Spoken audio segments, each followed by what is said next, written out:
Hello everyone, मैं पूजा और दोस्तों स्वागत करती हूँ आपका स्ट्रेस फ्री गार्डनिंग पे। अगर आप कोई खूबसूरत ऐसा पौधा ढूंढ रहे हैं जो बजट में भी हो लेकिन दिखने में बहुत ज़्यादा एक्सपेंसिव भी लगे, तो ऐसा पौधा आज मैं आपके साथ शेयर कर रही हूँ। अगर आपको नर्सरी पर मिल जाए तो ज़रूर खरीदिएगा। खरीदते वक्त किन बातों का ध्यान रखना है, कैसे लगाना है और उसे हमेशा अपने गार्डन में बनाए रखने के लिए किन किन चीज़ों को आप फॉलो करेंगे, सभी डिटेल में बताऊंगी। वीडियो के एंड तक बने रहिएगा। वीडियो शुरू करने से पहले आपसे रिक्वेस्ट है, अगर आप इंस्टाग्राम पर हैं तो वहां पर मुझे फॉलो कर सकते हैं।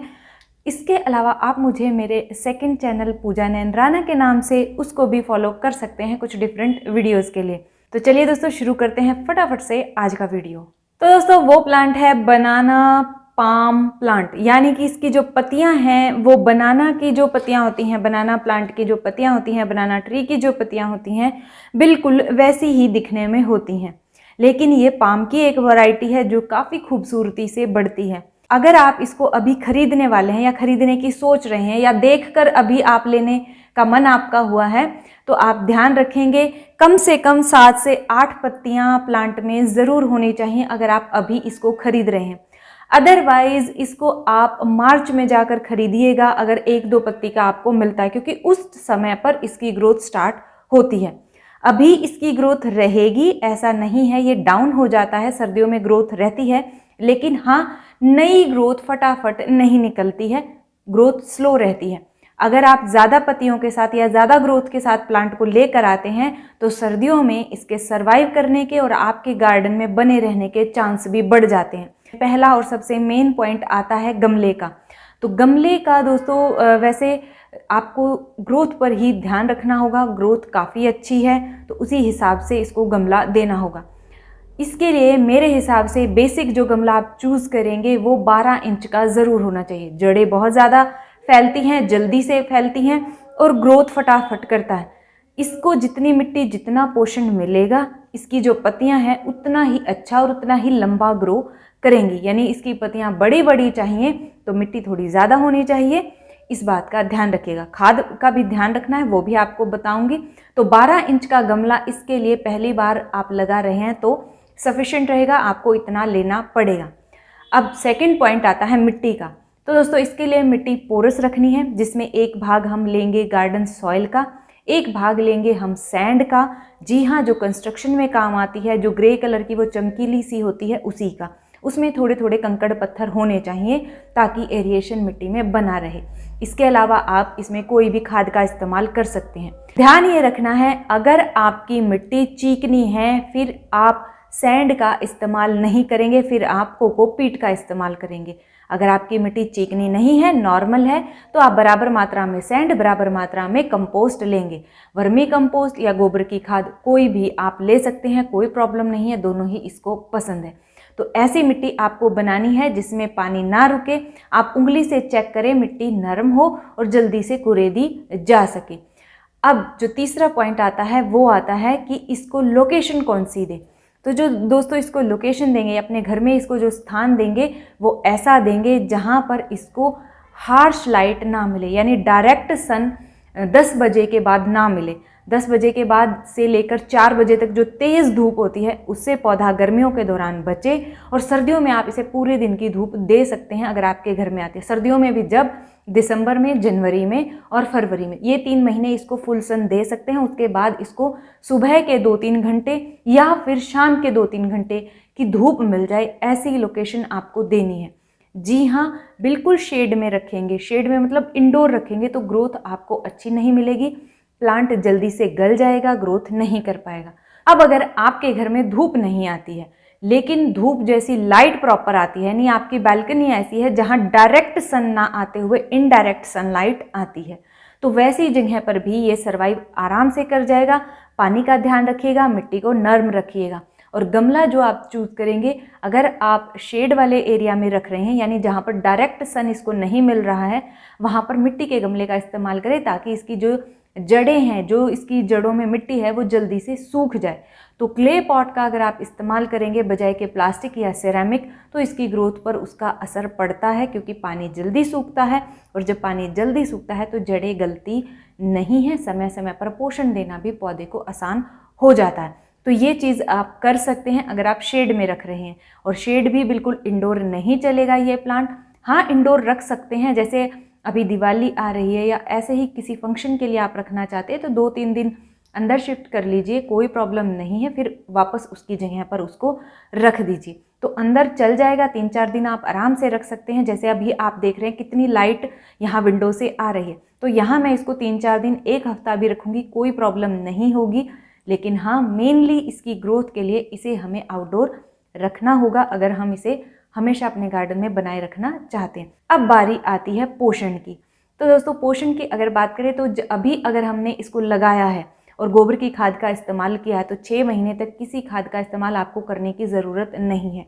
हाँ, पौधा 6 महीने से ज़्यादा पुराना हो गया है, फिर आप उसे हर 2 महीने में किसी अच्छी खाद का जो पोषण है वो देंगे। गोबर की खाद हो, वर्मी कंपोस्ट हो या आपके किचन वेस्ट से बनाई हुई आपकी घर की खाद हो, उसका इस्तेमाल किया जा सकता है।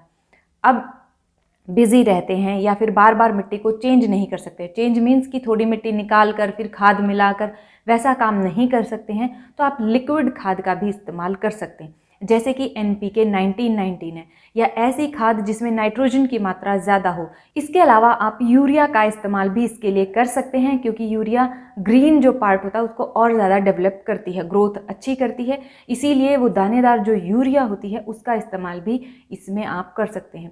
12 इंच के गमले में 12 दाने यूरिया के जा सकते हैं। जैसे गेहूं चावल का जितना दाना होता है वो 12 दाने आप डाल सकते हैं। जितना पॉट का साइज़ होता है उतने दाने आप अपने पॉट में डाल सकते हैं गुड़ाई करने के बाद, यानी कि मिट्टी को लूज़ करने के बाद। तो ये होगी इसके पोषण की बात। अब बारी आती है कि पानी देते वक्त किन किन बातों का ध्यान रखें। तो दोस्तों, पानी में सिंपल है, अगर प्लांट के गमले पर शेड ज़्यादा रहती है, धूप डायरेक्ट इसकी मिट्टी पर नहीं लग पाती है, तो हमेशा पानी चेक करके दें।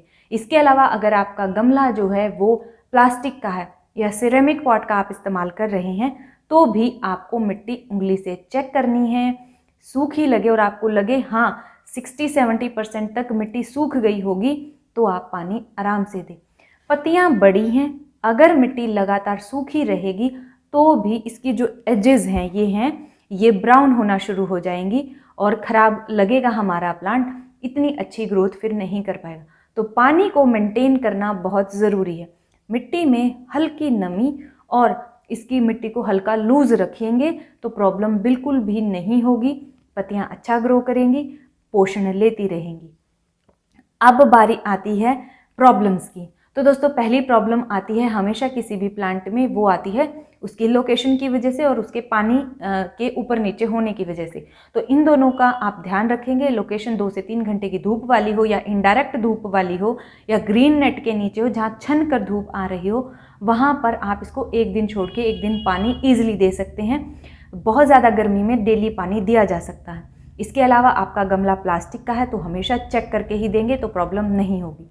इंसेक्ट्स का अटैक इस पर हो जाता है, जाले वाले कुछ ना कुछ इंसेक्ट आ जाते हैं। समय पे आप पत्तियां साफ करते रहेंगे तो जल्दी से उनका अटैक भी नहीं होता है।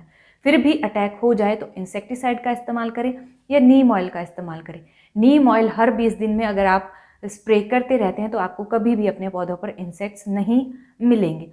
इसके अलावा इंसेक्ट्स का अटैक एकदम से और बहुत ज़्यादा हो गया है तो इंसेक्टिसाइड का इस्तेमाल ही पौधे को बचा सकता है। तो इंसेक्टिसाइड एक छोटी बोतल अपने घर पर ज़रूर रखें अगर आप पौधे रखते हैं, क्योंकि कई बार हमें इंसेक्ट्स नज़र नहीं आते हैं तो उनको एकदम से हटाने के लिए इंसेक्टिसाइड ही काम करता है। नीम ऑयल उतना अच्छा काम या उतना जल्दी काम नहीं कर पाता है। तो प्रॉब्लम कोई आती है तो इस बात का ध्यान रखेंगे।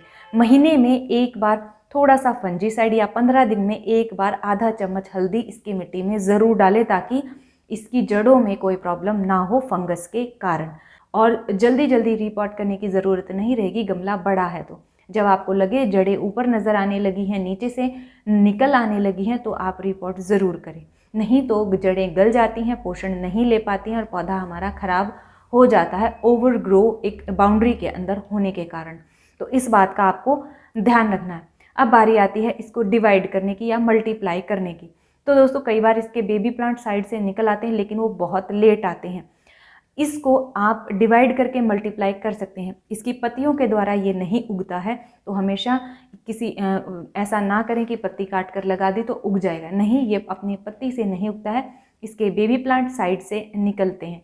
जहाँ पर ये इसका जो मदरलैंड है, यानी जहाँ पर ये सबसे ज़्यादा पाया जाता है, जहाँ पर इसकी ग्रोथ अच्छी होती है, वहाँ पर इसमें फ्लावर भी निकलता है, जिससे बीज बनता है और उससे भी ये फिर आगे ग्रो किया जा सकता है। वो एक लंबा प्रोसेस होता है। तो इसके बेबी प्लांट से ही इसको डिवाइड करना सबसे आसान और एक फास्ट तरीका है प्लांट को ज़्यादा बनाने का। तो ये हो गया इसका प्रोपोगेशन का, या मैं कहूँ इसको मल्टीप्लाई करने का तरीका। अब एक पॉइंट और है जो सबसे ज़्यादा ध्यान रखने वाला है, वो ये है कि कभी भी अपने इस प्लांट को आप पूरा प्रून ना करें। आपको लगे कि भाई पत्तियां खराब होने लगी हैं और आप इसकी पत्तियों को काट दें। अगर आपने इसकी मेन स्टेम, क्योंकि इसमें एक पत्ती से दूसरी पत्ती निकलती है, अब इस जो ये वाला प्लांट आप देख रहे हैं लीफ, इस लीफ से ये लीफ निकला है। अब इस लीफ से यहाँ से एक और लीफ निकलेगा जो इस तरफ, फिर इस तरफ जाएगा, फिर उसके अंदर, तो ये इस तरीके से ग्रो करता है। इसीलिए आपको इसको पूरा प्रून कभी भी नहीं करना है। जी हाँ, जो इसकी नीचे की पत्तियां हैं, पुरानी पत्तियां होती जाएंगी, वो ब्राउन होकर खराब होती जाएंगी, आप उनको निकाल सकते हैं। प्लांट पर उसका कोई असर नहीं आएगा, कोई प्रॉब्लम नहीं होगी। अगर, क्योंकि पुरानी पत्तियां जो होंगी वो समय के बाद, या जैसे ही अब वेदर चेंज होगा तो पुरानी पत्तियां ब्राउन होंगी, खराब होंगी, जैसे कि आप देख पा रहे हैं, जैसे कि ये ब्राउन होना शुरू हो गई है, खराब हो रही है, क्योंकि अब धीरे धीरे ये डॉर्मेंसी की तरफ जाएगा। जनवरी और दिसंबर, उस समय पर ये थोड़ा शांत रहेगा, इसीलिए उस समय पर पानी का भी ध्यान रखना है। पानी उतना ही देना है जितनी ज़रूरत हो, यानी कि धूप अगर मिल रही है तो 3-4 दिन में एक बार मिट्टी जब सूख जाएगी तभी पानी दीजिएगा। लगातार गीली सर्दियों में मिट्टी ना रखें। तो दोस्तों, अपनी तरफ से हर पॉइंट मैंने यहाँ डालने की कोशिश की है। फिर भी कुछ छूट गया है या आपके मन में कोई सवाल आता है तो आप कमेंट बॉक्स में छोड़ सकते हैं। उम्मीद करती हूँ ये वीडियो आपको पसंद आई होगी, आपके लिए किसी न किसी रूप में हेल्पफुल ज़रूर रही होगी। अगर हाँ तो लाइक कीजिएगा। आप ही के जैसे आपके दोस्त हैं, फैमिली मेम्बर हैं, गार्डनिंग करना पसंद करते हैं, उनके साथ आप ये वीडियो शेयर भी कर सकते हैं। मिलते हैं नेक्स्ट वीडियो में, तब तक के लिए अपना बहुत सारा ध्यान रखिए, खुश रहिए, बाय बाय।